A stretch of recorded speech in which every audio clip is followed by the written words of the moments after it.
A World War Protecting, Bab 6. Untuk melihat video selengkapnya, sahabat bisa kunjungi playlist yang telah Sabta Novel sediakan. Yuk mari, kita berimajinasi bersama dan masuk ke alur ceritanya.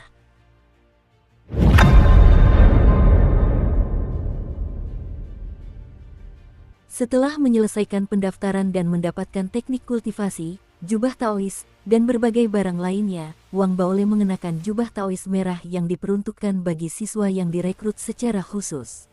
Dia berdiri di dekat puncak gunung. Meskipun agak terpencil, dia tak kuasa menahan senyum saat berdiri di depan bangunan indah dengan pemandangan yang menakjubkan. Di depannya terdapat pintu batu berwarna ungu, yang terbuka secara otomatis, menampakkan sebuah gua tempat tinggal.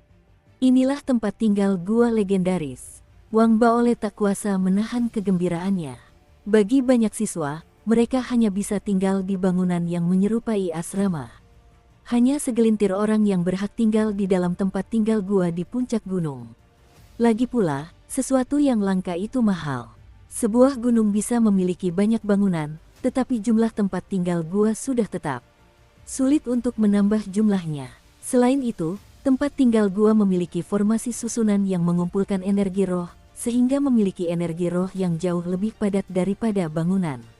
Meskipun hanya memiliki tempat tinggal berupa gua kecil, apa yang dimiliki Wang Baole sudah cukup untuk membuat banyak siswa iri.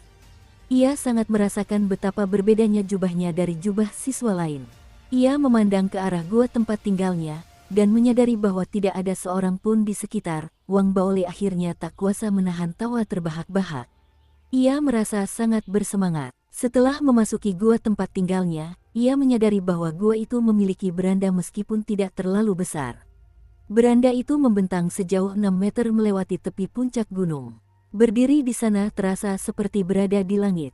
Wang Baole yang merasa puas berjalan ke beranda dan menikmati pemandangan. Ia merasa sangat gembira saat mengeluarkan sekantong camilan. Wang Baole menyantap camilannya sambil menikmati suasana hatinya yang baik. Dia mengeluarkan buku teknik kultivasi bela diri yang unik milik perguruan tinggi Dao Ethereal. Dia melihat, di halaman pertama, 3 kata tertulis dengan goresan tebal dan kuat. Seni bela diri kuno. Ini bukanlah sesuatu yang unik bagi Fakultas Persenjataan Dharma. Semua siswa di akademi tingkat bawah diwajibkan untuk mempelajari teknik kultivasi dasar ini. Setelah mahasiswa baru diterima, mereka akan memasuki berbagai fakultas sesuai pilihan mereka, di mana mereka akan mempelajari semua pengetahuan unik yang ditawarkan oleh fakultas tersebut. Adapun seni bela diri kuno, itu diberikan kepada semua fakultas, dimaksudkan sebagai teknik kultivasi dasar yang mendukung pengetahuan yang diperoleh dari setiap fakultas. Alam bela diri kuno memiliki 3 tingkatan, ki darah, segel fisik, dan pengayaan denyut nadi. Saat senja mendekat, angin menjadi lebih dingin. Angin itu menerpa Wang Baole, membuatnya merasa sangat nyaman. Ekspresi wajahnya saat membaca teknik kultivasi juga menjadi lebih fokus.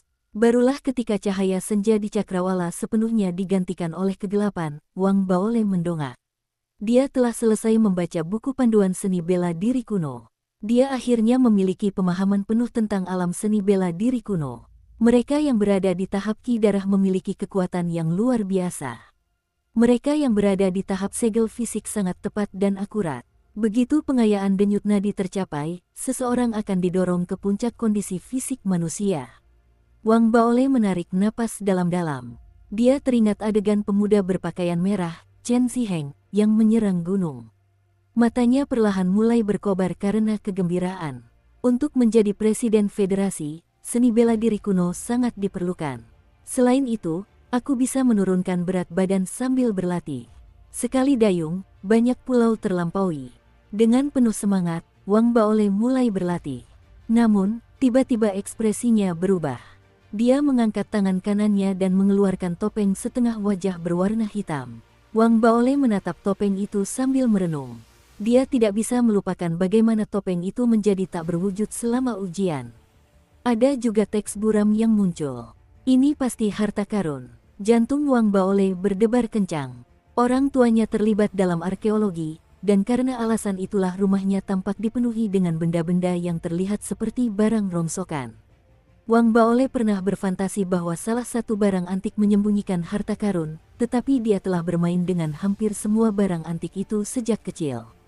Dia bahkan diam-diam meneteskan sedikit darah untuk melihat apakah sesuatu yang spektakuler akan terjadi. Dengan topeng di tangan, dia memeriksanya dengan cermat sekali lagi. Selain bahannya yang agak dingin, dia masih tidak melihat sesuatu yang luar biasa tentang topeng itu. Ketika akhirnya dia ingat bahwa topeng itu hanya menghasilkan perubahan di lingkungan khusus seperti pengujian, matanya berbinar. Sepertinya aku perlu meminjam artefak Dharma yang serupa. Mungkin, aku bisa mengungkap rahasia topeng ini. Dengan pikiran itu, ia menyadari bahwa langit telah gelap. Wang Baole yang agak lelah kembali ke gua tempat tinggalnya dan dengan gembira mengatur barang bawaannya. Ia tidak membawa banyak pakaian. Sebagian besar barangnya aneh. Bahkan ada megafon besar. Semua ini adalah harta karun yang saya kumpulkan untuk membantu saya menjadi seorang pejabat. Jika saya tidak dapat menemukan koper saya dalam mimpi, saya tidak perlu melalui begitu banyak kesulitan. Wang Baole menguap sambil melihat harta karun di dalam kopernya, merasa puas. Tepat ketika dia hendak tidur, dia tiba-tiba tersentak dan duduk tegak. Aku tak bisa terbuai oleh kesuksesan. Otobiografi para pejabat tinggi menggambarkan banyak kasus orang yang kehilangan jati diri karena kesuksesan sesaat. Mereka cenderung berakhir dalam tragedi. Wang Baole tersentak. Setelah menekan kegembiraannya, ia mulai merenungkan alasan mengapa para guru memandangnya dan memperlakukannya seperti itu. Jika dikaitkan dengan statusnya sebagai siswa yang direkrut secara khusus, jawabannya sudah jelas. Mereka pasti telah menemukan bahwa ada sesuatu yang tidak beres. Ketika Wang Baole sampai pada kesimpulan ini dari analisisnya, hatinya terasa dingin dan merinding. Aku harus tetap bersembunyi selama periode waktu ini. Akan lebih baik jika seolah-olah aku tidak ada. Jika tidak, hanya akan ada masalah. Wang Baole menjadi kesal. Dia tidak ingin kehilangan semua yang dimilikinya saat ini. Sambil menderita sakit kepala, dia tidak bisa tidak menyalahkan kurangnya pendukung atas kesulitan yang dihadapinya. Saya perlu memikirkan cara untuk segera mendapatkan pendukung. 3 hari berlalu dengan cepat. Saat berbagai fakultas merilis daftar mahasiswa yang diterima, semua mahasiswa pindah ke asrama fakultas masing-masing. Kehidupan kampus akan segera dimulai setelah mahasiswa yang diterima sepenuhnya memahami peraturan dan tata tertib kampus. Wang Baole bersikap tenang selama 3 hari itu. Dia mulai berusaha mempelajari seni bela diri kuno. Dia praktis tidak keluar dari gua tempat tinggalnya, takut menarik perhatian Goethe.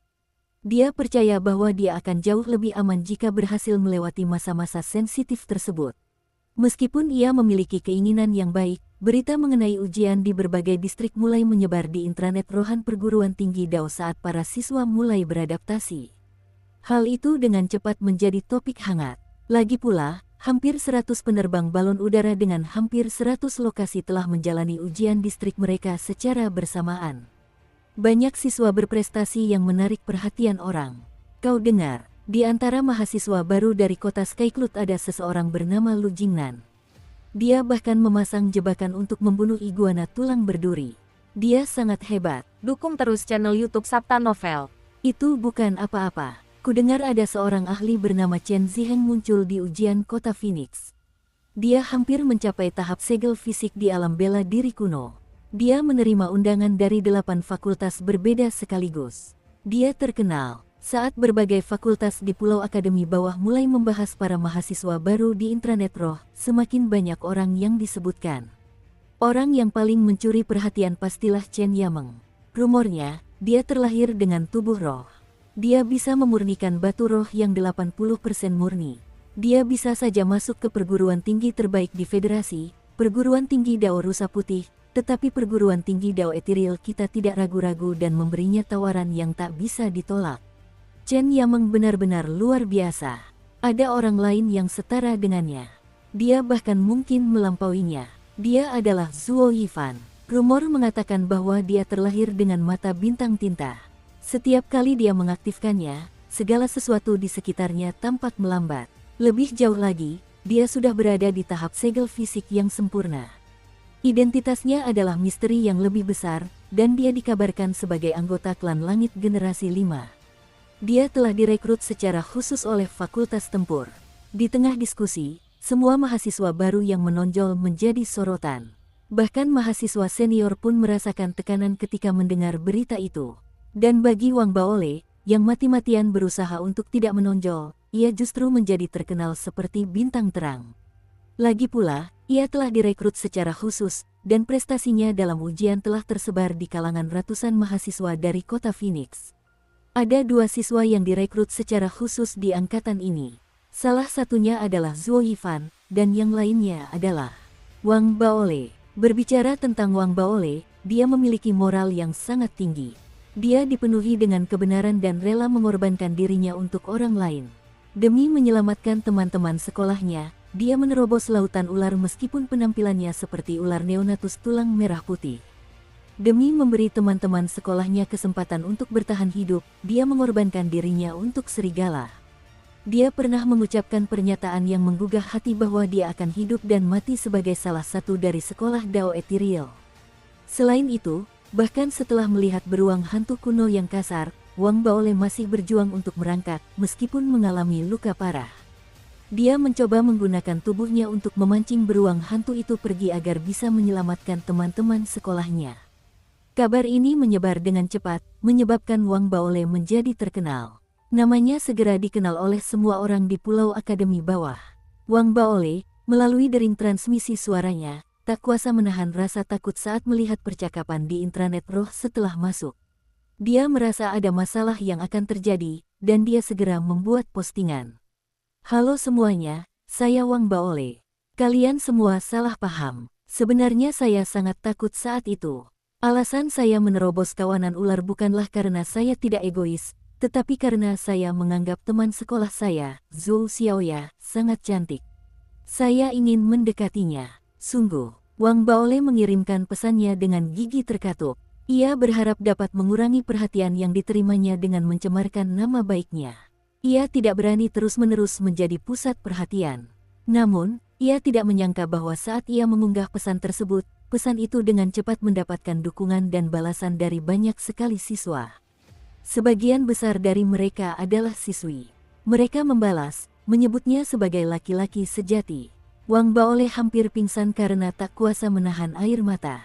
Ia menyesali bagaimana ia telah meningkatkan kesan positif orang lain terhadap dirinya, padahal ia percaya hal itu justru akan berdampak sebaliknya.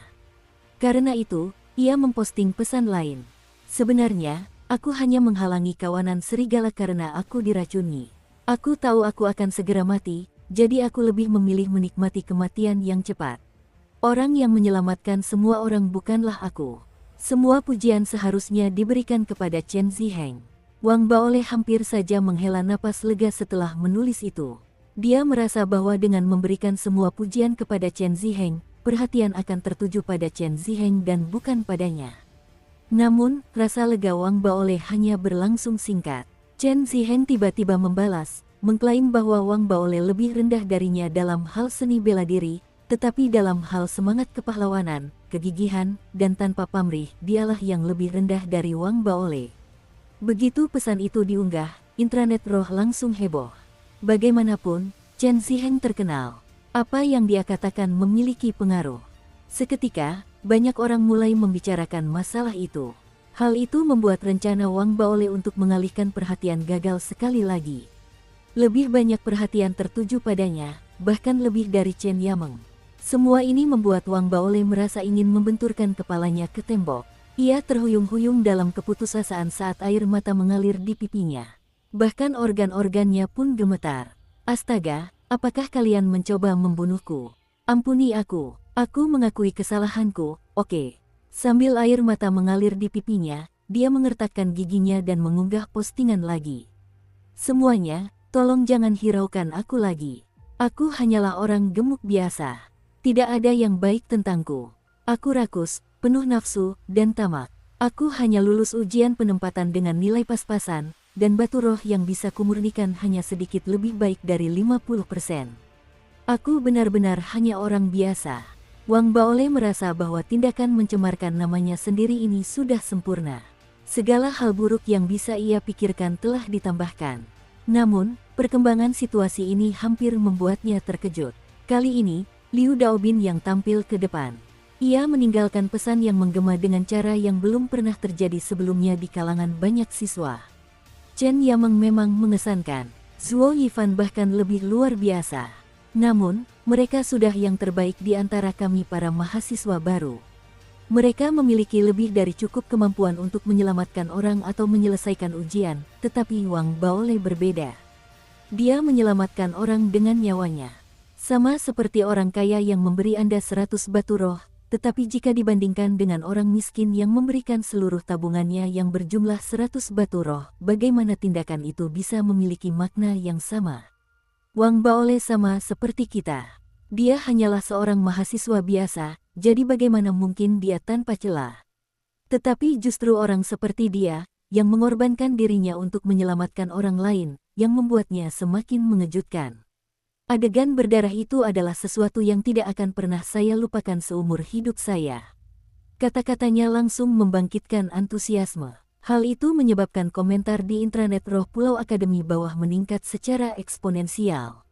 Topik tentang Wang Baole melampaui topik tentang Zhuo Yifan, membuatnya menonjol di antara para mahasiswa baru. Wang Baole benar-benar tercengang saat menatap intranet Roh dengan linglung. Dia tidak berpikir dirinya sehebat itu. Butuh beberapa saat baginya untuk pulih karena matanya dipenuhi keputusasaan. Dia mengeluarkan sekantong camilan sambil terlihat seolah hidup tidak memiliki arti baginya. Dia mulai mengunyah camilan tersebut. Aku sudah selesai. Aku sudah selesai. Aku dalam masalah besar. Memang, tidak butuh waktu lama sebelum para guru di kapal patroli kota Phoenix menyadarinya. Mereka tidak bisa lagi berdiam diri dan mengumumkan secara terbuka bahwa Wang Baole telah mencontek dalam ujian.